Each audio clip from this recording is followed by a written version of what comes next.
Վարդի մասնակիցները դատարան լսեց յուրաքանչյուրի կարծիքից կապակցությամբ, դատարանը իրոք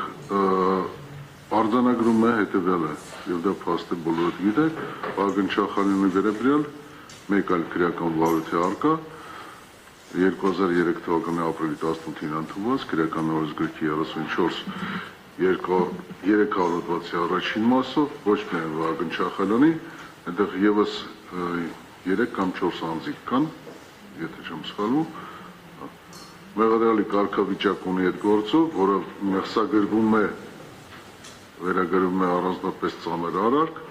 որի համար պատիժ է նախատեսում բավականին բարձր ժամկետով, 10 տարուց ավելին,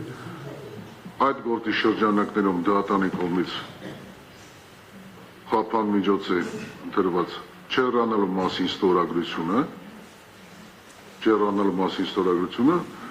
եւ այդ գործի շրջանակներում դատարանը իրոք 1, 2 կամ ավելի անգամ թույլատրել է Վագն Չախալյանին Հայաստանի Հանրապետության սահմանը հատելու, մեկնելու Ջավախ, եթե ես չեմ սխալվում,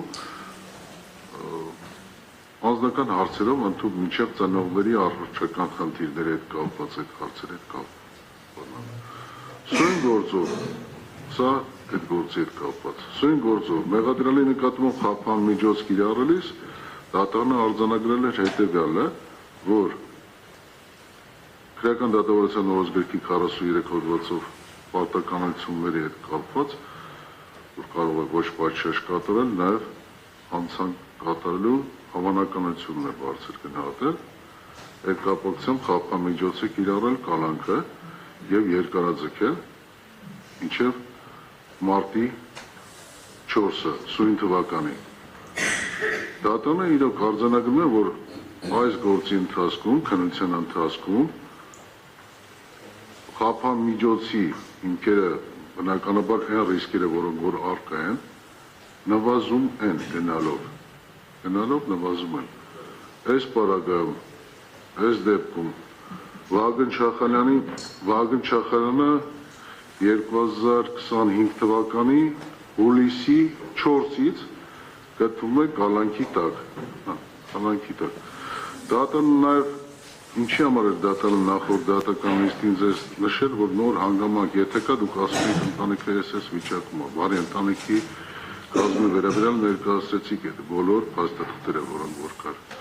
Դատարանը նայեց ուշադրությամբ, զննեց այդ ամեն ինչը։ Արդյունքում դատարանը հանգում է հետևյալին. նվազել են խափան միջոցի հիմքերը, բայց ոչ այն աստիճան, որ անազատության հետ կապված խափան միջոցների հնարավորություն լինի կիրառելու, այսինքն ուշադիր լսեք ինչի մասին է դատարանը հայտնում։ Դատարանը գտնում է, որ մարտի 4-ից մեղադրյալի նկատմամբ կիրառված խափան միջոց կալանքը պետք է փոխել տնային կալանքով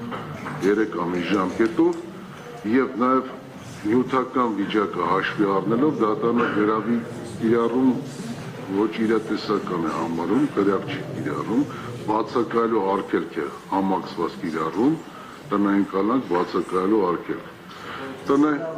Ժողովուրդ, թույլ տվեք ես ավարտեմ, հա։ Ուրեմն տնային կալանքը մեղադրյալը պետք է կրի Կոտայքի մարզի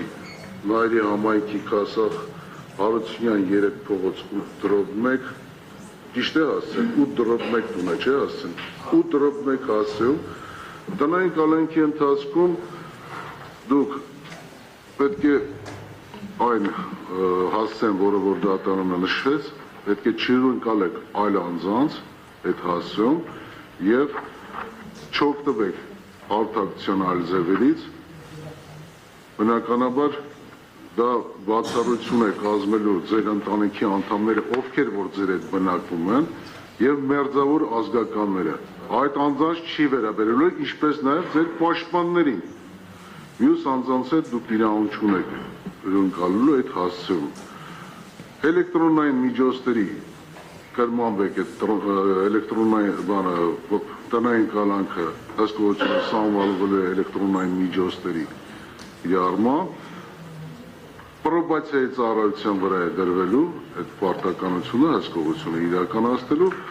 բացակայելու արգելքի մասով իրավասու մարմնի դատանը որոշման օրինակը կհասցագրի, որպեսզի այդպես բան չա, որպեսզի Հայաստանի Հանրապետության տարածքը չհատի։ Սա դատանի որոշումն է։ Ես նորից եմ կրկնում, նվազել է, բայց ոչ այն աստիճան, որ մյուս, այսինքն վարչական հսկողությունը այս պարագայում տվյալ դեպքում, դատաքննության տվյալ փուլում դատանը գտնում է, որ դեռևս իզորու չէ։ Եթե համաձայն չեք լինի դատանի որոշման հետ, կարող եք այն վերաքննիչ քրեական դատանա բողոքարկել։ Հաջորդ ես հեսա կասեմ, հա։ Հաջորդիվ էլ ես ուրեմն որպեսզի վարորդի մասնակիցներին պարզ լինի, չմտածեք, որ դատանը շատ շտապվելու բան չունեմ, դատանը շտապվելու բան չունի, դատանը ընդամենը վարորդի մասնակիցներին բազմիցս առաջարկ արվել, հարգելի վարորդի մասնակիցներ, ծավալ հետ կապված ձեր դիրքորոշումը վերջնական ներկայացրեք, ճիշտ է, խափամիջոցների հարցը բավականին երկարատև է, բան չունեմ ասել, բայց այս դեպքում, երբ որ մենք ապացույցների որոշակի ծավալ սպառենք, սենց ասեմ, ոչ թե ձևական, այլ իրոք հետազոտ ենք սպառենք, դատանի մոտ այն մտավախությունները, որոնք որ կա ռիսկերի առումով, որ կարող է այս կամ այն ռիսկը միանշանակ նվազելու են, միանշանակ, եւ դա ոչ թե ընտրովի է, դա բոլորի նկատմամբ, եւ Բագրատ Սրբազանի, եւ Չախալյանի եւ մյուս մեղադրյալների հետ կապված։ Ինչ վերաբերում է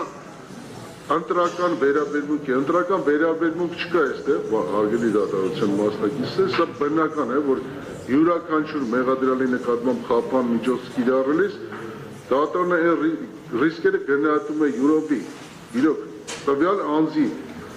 սուբյեկտիվ կարծիք է ձեր մոտ, որ ասում եք հաշվեհարդար պետք է, ինչ հաշվեհարդար տեսնելու մասին խոսք է այստեղ։ Օրինակ դատանը ինչ հաշվեհարդար պետք է տեսնի Չախալյանի մյուսի, կամ ինչի համար։ Ինչի համար։ Չէ, ես հարցնում եմ հենց սենց, ինչի համար պետք է։ Չէ, հարցնում եմ ոչ, ես թույլ չեմ տվել։ Նստեք, արգելես եք։ Ինչու եք հարցնում։ Ես չեմ հարցնում։ Բա հարց եք տալու։ Սա ռետորական տեսքով եմ ասում, որ ես էլ ռետորական կպատասխանեմ։ Չէ, ես կպատասխանեմ, չկա նման հաշվեհարդարի։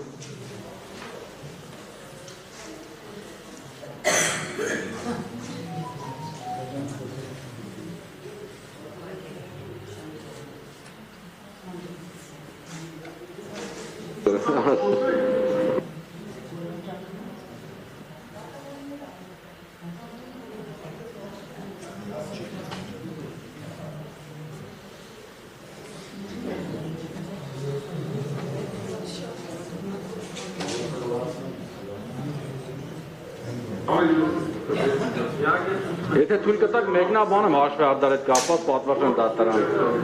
Հարցը վերջացրեցինք խափամիջոցի հետ կապված։ Հարցը խափամիջոցի հետ կապված։ Համարեցինք, սրանով սարդանակապված։ Դրա հետ կապված պարզաբանում չեմ տալի, այլ հարց կա, այլ պարզաբանում։ Որոշման հետ կապված պատվարժան։ Պարզաբանման կարիք չկա, նստեք։ Որոշումը հասկանանք, որոշումը այս պահից է ուժի մեջ մտնում, թե ամսի 4-ից լրանալուց հետո։ Որոշումը ուրեմն յետակա բողոքարկման 10 օրյա ժամկետում երբ որ կստանանք, դատանը պարզ նշեց։ 4 մարտ 2026 թվականից հետո խափան միջոց կալանքը փոխվել է տնային կալանքով, անձը տեղափոխվել է իր բնակության վայր, հասցեն դատանը նշեց, սահմանափակումներն էլ դատանը նշեց։ Եթե պարզ չի, եւս մեկ անգամ կարող եմ կրկնել։ 10 րոպե չափով մտքեչում։